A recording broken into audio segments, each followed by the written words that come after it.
மகாபிரிவாச்சரணம். ஸ்ரீ லலிதா ரகசிய சகஸ்ரநாமத்தில் வாக்தேவதைகள் அம்பிகையின் நாமங்களை சொல்லிக்கொண்டு தத்வார்த்தமாக சொல்லி அவள் எப்படி நமக்கு இந்த நாமங்களாக வருகிறாள் என்றால், இப்படித்தான் வாழ வேண்டும் என்று அவள் வாழ்ந்து காட்டி நமக்கு அந்த நாமங்களாக வருகிறாள். அப்போ நம்ம வாழ்க்கையில் எதையாவது ஒன்று பார்த்து தானே நாம் வாழ்கிறோம். அப்போ அம்பிகையின் வாழ்க்கை எப்படி இருக்கிறது, அவள் எப்படி வாழ்கிறாள் என்று ஒவ்வொரு நாமத்தையும் பார்க்கும் பொழுது நமக்கு புரிகிறது. முக்கியமாக இந்த ஒரு நாமம் நாம் நம்முடைய வாழ்க்கையில் ஒரு எல்லை, அந்த எல்லைக்குள் வகுத்து கொண்டு வாழ்வது அப்படிங்கிற ரொம்ப முக்கியம் இல்லையா? அதை மீறாமல் வாழ்வது. ஏன் அப்படின்னா, ஸ்வதந்திரம் அப்படிங்கிற ஒரு விஷயத்தை தப்பாக பிரயோகிக்கக்கூடிய நேரமாக இருப்பதால் அந்த ஒரு நாமம் எவ்வளவு மகத்துவம் வாய்ந்ததாக இருக்கும் என்று தெரிகிறது. அப்படிப்பட்ட நாமம்தான் ஓம் ஸ்வதந்திராயை நமஹ. ஓம் ஸ்வதந்திராயை நமஹ. இப்போ இந்த நாமத்தை பிரிப்பது ரொம்ப எளிது, நமக்கு தெரிஞ்சிடும் இல்லையா? ஸ்வதந்திரா. ஆனால் இதற்குள் இருக்கக்கூடிய அந்த பொருள், அந்த தத்துவம், அதுதான் நமக்கு ரொம்ப முக்கியம். நம்ம ஸ்வதந்திரம் அப்படின்னு சொன்னோன்னா அது இப்போ எப்படி மாறிச்சு? சுதந்திரம் அப்படின்னு மாறிச்சு. இப்போ இந்த ஸ்வ அப்படிங்கிறது தன்னுடைய விருப்பப்படி செயலாற்றுபவள், நடப்பவள். அதாவது தன்னுடைய விருப்பப்படி செயலாற்றக்கூடியவளாக இருக்கிறாள், நடக்கக்கூடியவளாக இருக்கிறாள். இது அம்பிகைக்கு சாத்தியம். ஏனென்றால் அவள்தான் அனைத்தையும் சங்கல்பம் செய்கிறாள் அப்படிங்கிற ஒரு விஷயம். ஆனால் அதையும் அவள் எப்படி செய்கிறாள் என்பதுதான் இங்கே ரொம்ப முக்கியம். இப்போ என்ன ஆகுது அப்படின்னா, நம்முடைய வாழ்க்கையில் நாம் நினைத்தது போல ஒரு காரியம் கூட செய்ய முடியாது. இன்னைக்கு இந்த வேலை செய்யணும்னு நம்ம நினைச்சிருப்போம், ஆனால் கண்டிப்பாக அது முடியுமானா முடியாது. அவள் சங்கல்பத்திருக்க வேண்டும். அவளுடைய சங்கல்பம் இங்க ரொம்ப முக்கியம். ஏனென்றால் நம்முடைய விஷயங்கள் அனைத்தும் காலம், தேசம் அப்படிங்கிற அந்த கட்டுப்பாடுகளுக்குள் நடக்க வேண்டியதாக இருக்கிறது. அந்த கட்டுப்பாடுகள் நமக்கு உண்டு. ஆனால் அந்த மாயையில் நாம் கட்டுப்பட்டிருந்தாலும் அவளுக்கு கிடையாது இல்லையா? ஏனென்றால் அந்த மாயையை உருவாக்குபவளே அவள் தானே. அம்பாளுக்கு தேசகால பரிச்சின்னா அப்படின்னு ஒரு நாமத்தை கூட நாம் பார்த்தோம் இல்லையா?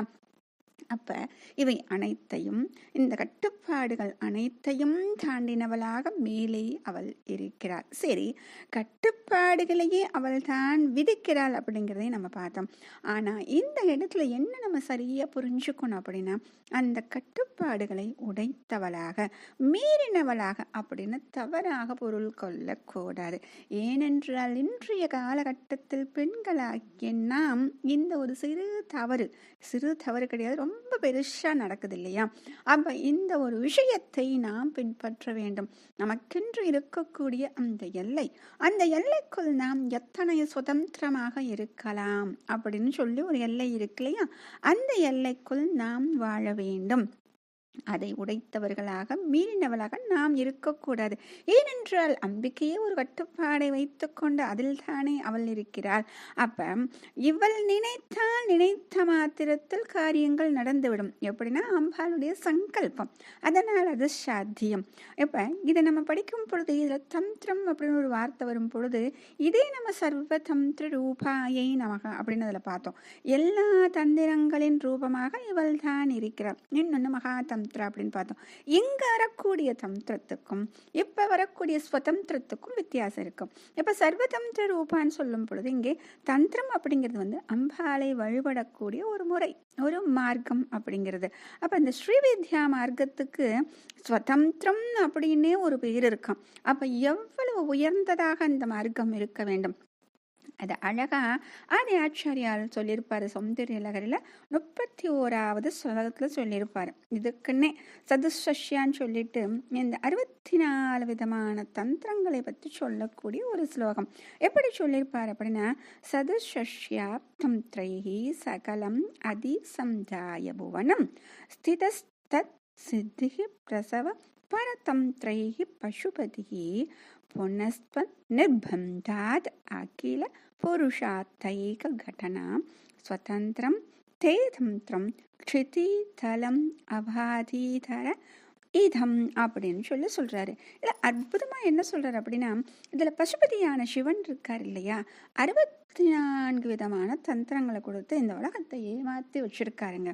ஏன் அப்படின்னா, இந்த தந்திரங்கள் எதற்கு அப்படின்னா, ஒவ்வொரு தந்திரம் அப்படிங்கிறது என்ன பண்ணும், ஒவ்வொரு காரியத்திற்கும் ஒரு தேவதை, அந்த தேவதையை உபாசனை செய்வதற்குன்னு இப்படி ஒரு தந்திரம், இப்படி 64 தந்திரங்களை கொடுத்து வச்சிருக்காரு.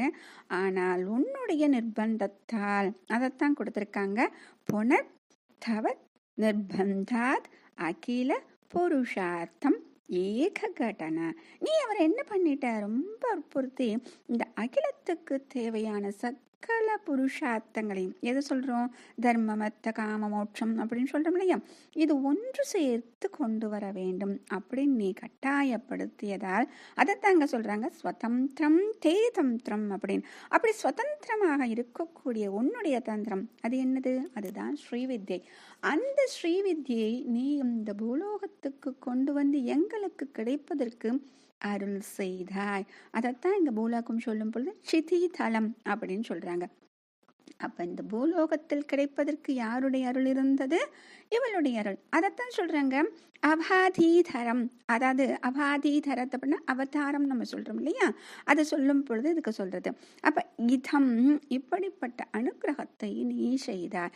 அதாவது இத்தனை தந்திரங்கள் கொடுத்து அவர்களை ஏமாற்றாமல் ஒரு தந்திரத்தை, இது அனைத்தையும் சேர்த்து ஒரு தந்திரமாக ஒரு ஸ்ரீவித்யை என்ற ரூபத்தை அவர்களுக்கு கொடுக்க வேண்டும் என்று நீ வற்புறுத்தி எங்களுக்கு அதை கொடுத்தாய்.